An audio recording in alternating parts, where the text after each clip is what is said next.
ओम श्री परमात्मने नमः। ओम श्री सीताराम चंद्राभ्यां नमः। अथ श्री मद्वाल्मीकि रामायणं पाठः। बालकांडे तृतीय सर्गः। वाल्मीकि के द्वारा रामायण काव्य में निबंध विषयों का इस सर्ग में संक्षेप में उल्लेख किया गया है। सुने। श्रुत्वा वस्तु समग्रं तदर्थमार्थ सहितं हितमा भक्तमन्वे सते भूयो यद वृतं तस्य धीमता। नारद जी के मुख से धर्म अर्थ एवं काम रूपी फल से युक्त हितकर मोक्षदायक तथा प्रकट और गुप्त संपूर्ण रामचरित्र मानस को, जो रामायण महाकाव्य की प्रधान कथा वस्तु था, सुनकर महर्षि वाल्मीकि जी बुद्धिमान श्री राम के उस जीवन वृत्त का पुनः भली भांति साक्षात्कार करने के लिए प्रयत्न करने लगे। उपस्पृश्योदकं सम्यंग मुनि स्थित्वा कृतांजलि प्राचीनाग्रेषु दर्भेषु धर्मेणान्वेषते गतिम। वे पूर्वाग्र कुशों के आसन पर बैठ गए और विधिवत आचमन करके हाथ जोड़े हुए स्थिर भाव से स्थिर हो योग धर्म अर्थात समाधि के द्वारा श्री राम आदि के चरित्रों का अनुसंधान करने लगे। राम लक्ष्मण सीता भी राज्ञां दशरथेन च सभारेण सराष्ट्रेण यथा प्राप्तं तत्र तत्वतः हसितं भासितं चैव गतिरेयावच चेष्टितं ततः सर्वधर्मभिरेण यथावत संप्रपश्यति। श्री राम लक्ष्मण सीता तथा राज्य और राजनियों सहित राजा दशरथ से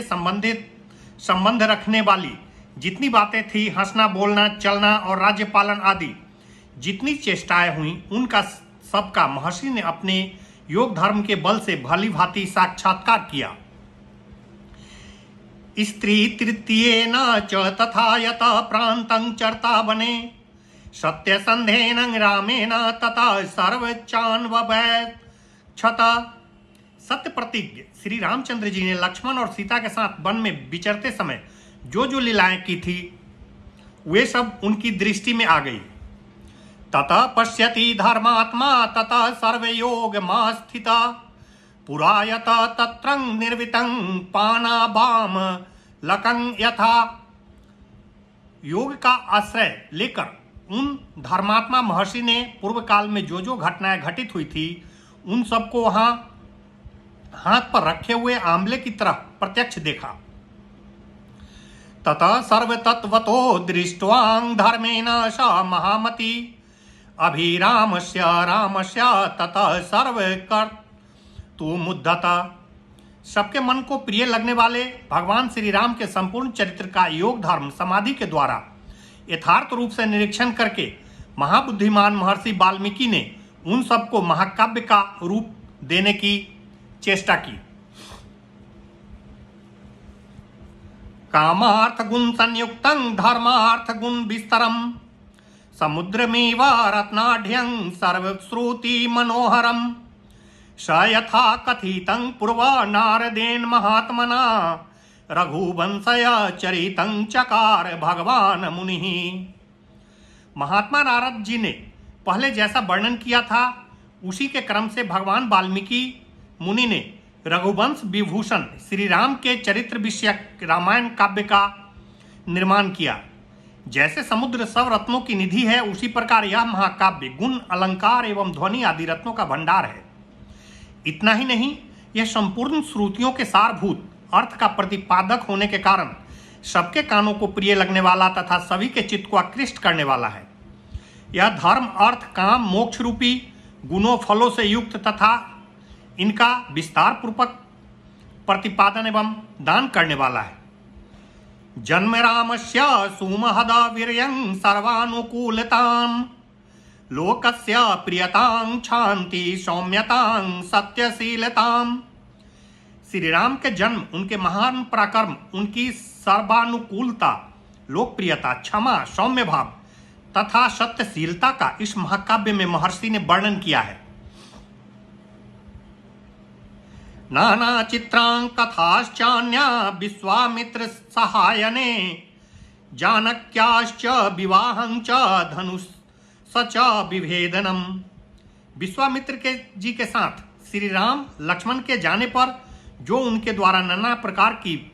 विचित्र लीलाएं तथा अद्भुत बातें घटित हुई, उन सबका इसमें महर्षि ने वर्णन किया है। श्री राम द्वारा मिथिला में धनुष के तोड़े जाने तथा जनक नंदिनी सीता और उर्मिला आदि के विवाह का भी इसमें चित्रण किया है। राम राम विवादं च गुणानं दासरथेस्तथा तथाभिषेकं रामस्य कैकेय्या दुष्टभावताम् विघातं चाभिषेकस्य रामस्य च विभासनं राज्ञं शोकं विलापं च परमोकस्य चाश्रय प्रकृतीनां विषादं च प्रकृतीनां विसर्जनं निषादाधिपसंवादं सूतोपावर्तनं तथा। श्री राम परशुराम संवाद, दशरथ नंदन श्री राम के गुण, उनके अभिषेक, कैकेयी दृष्टता, श्री राम के राज्याभिषेक में विघ्न, उनके वनवास, राजा दशरथ के शोक विलाप और परलोक गमन, प्रजाओं के विषाद, साथ जाने वाली प्रजाओं को मार्ग में छोड़ने, निषाद राज गुह के साथ बात करने तथा सूत सुमंत को अयोध्या लौटाने आदि का भी इसमें उल्लेख किया है। गंगयाश्चापि संतारं भारद्वाजस्य दर्शनम भारद्वाजभ्यानुज्ञानात् चित्रकूटस्य दर्शनम वास्तुकर्मा निवेशं च भर्तागमनं तथा प्रसादनं च रामस्य पितुः च सलीलक्रियां पादुकाग्रायाभिषेकं च नन्दिग्रामे निवासनं दण्डकारण्यगमनं विराधस्य वधं तथा दर्शनं सर्वभङ्गस्य सुतीक्ष्णेन समागमम् अनसूयासमाख्यां च अंगरागस्य चापनं दर्शनं चाप्यगस्तस्यं धनुषो ग्रहणं तथा शूर्पणख्याश्च संवादं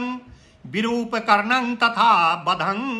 खरत्रिशिरसोरुत्थानं रावणस्य च मारीचस्य वधं चैव वैदेहया हरणं तथा राघवस्य विलापं च गृध्रराज निर्वहनं कबन्धदर्शनं चैव पंपायास्य चापि दर्शनं सबरीदर्शनं चैव फलमूलासनं तथा प्रलापं चैव पंपायां हनुमदर्शनं तथा ऋष्यामुखस्य गमनं सुग्रीवेन समागमं प्रत्ययोत्पादनं सख्यं बाली सुग्रीव विग्रहं बाली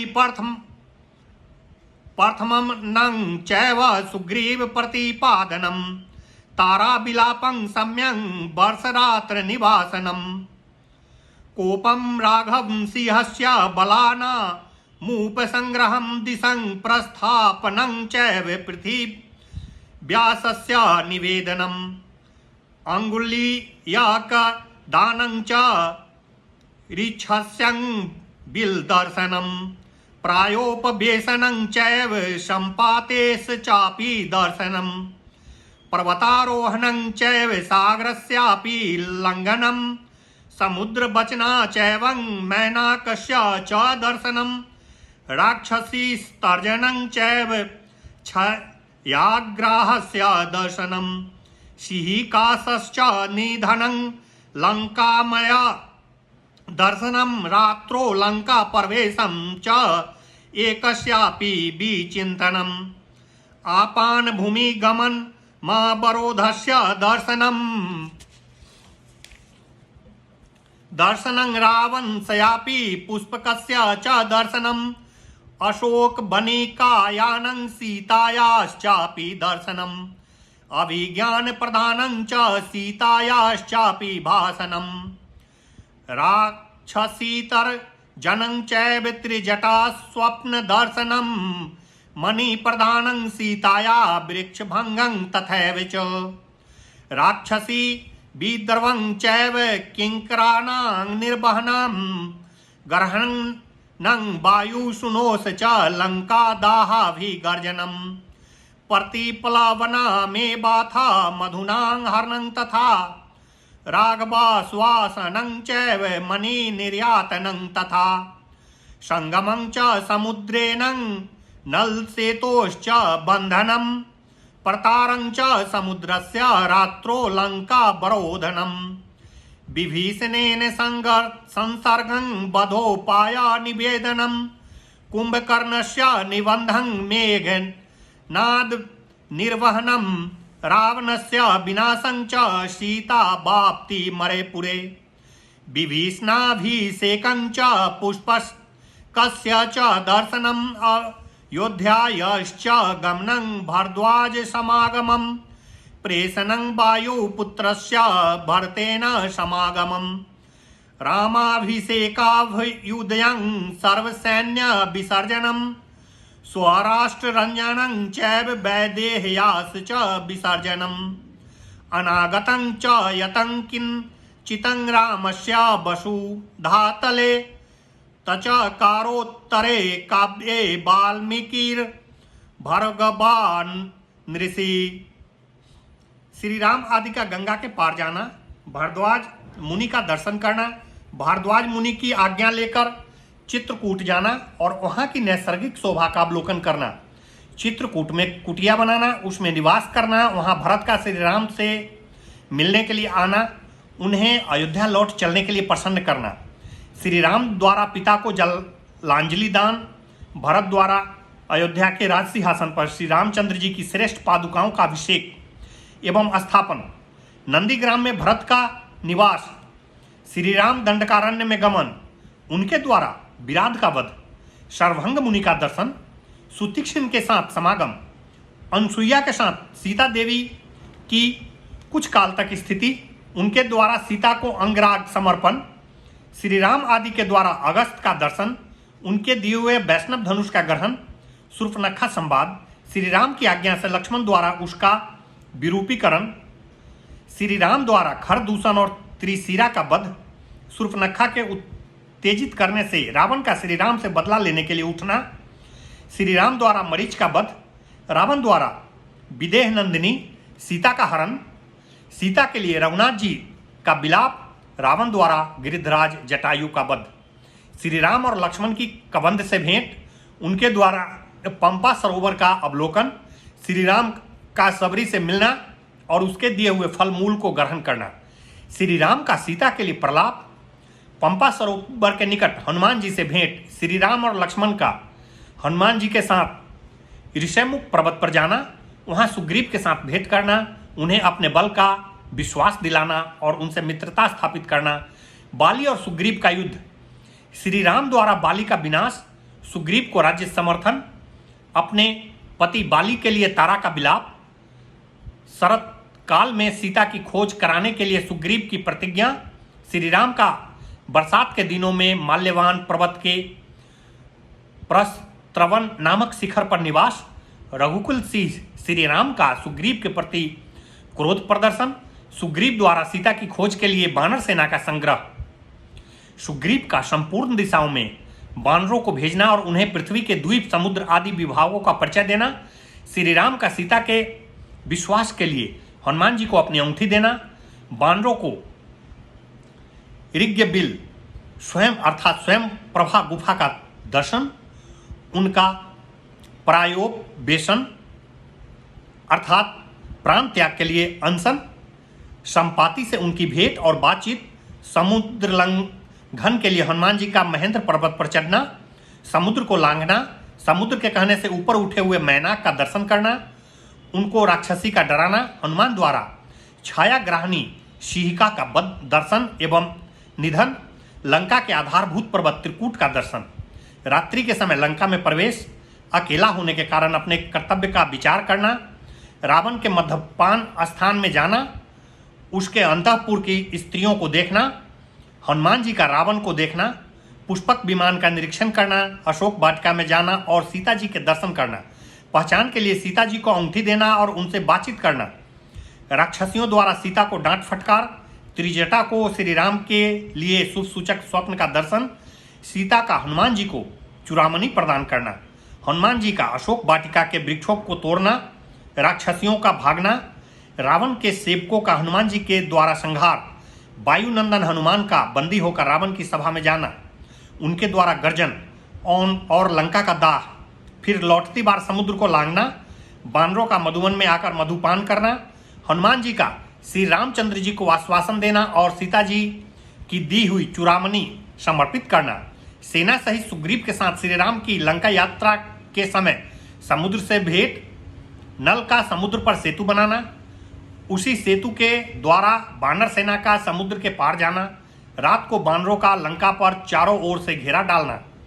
विभीषण के साथ श्री राम का मैत्री संबंध होना, विभीषण का श्री राम को रावण के वध का उपाय बताना, कुंभकर्ण का निधन, मेघनाथ का वध, रावण का विनाश, सीता की प्राप्ति, शत्रु नगरी लंका में विभीषण का अभिषेक, श्री राम द्वारा पुष्पक विमान का अवलोकन, उसके द्वारा दल बल सहित उनका अयोध्या के लिए प्रस्थान, श्री राम का भारद्वाज मुनि से मिलना, वायुपुत्र हनुमान को दूत बनाकर भरत के पास भेजना तथा अयोध्या में आकर भरत से मिलना, श्री राम के राज्याभिषेक का उत्सव, फिर श्री राम का सारी बानर सेना को विदा करना, अपने राष्ट्र की प्रजा को प्रसन्न रखना तथा उनकी प्रसन्नता के लिए ही विदेह नंदिनी सीता को वन में त्याग देना इत्यादि वृत्तांतों को एवं इस पृथ्वी पर श्री राम का जो कुछ भविष्य चरित्र था उसको भी भगवान वाल्मीकि मुनि ने अपने उत्कृष्ट महाकाव्य में अंकित किया। इत्यार्थे श्रीमद् रामायणे वाल्मीकिये आदि काव्ये बालकांडे तृतीये सर्गः। ओम इतिहि ओम श्री सीतारामचंद्राभ्यां नमः। ओम श्री परमात्मने नमः। ओम श्री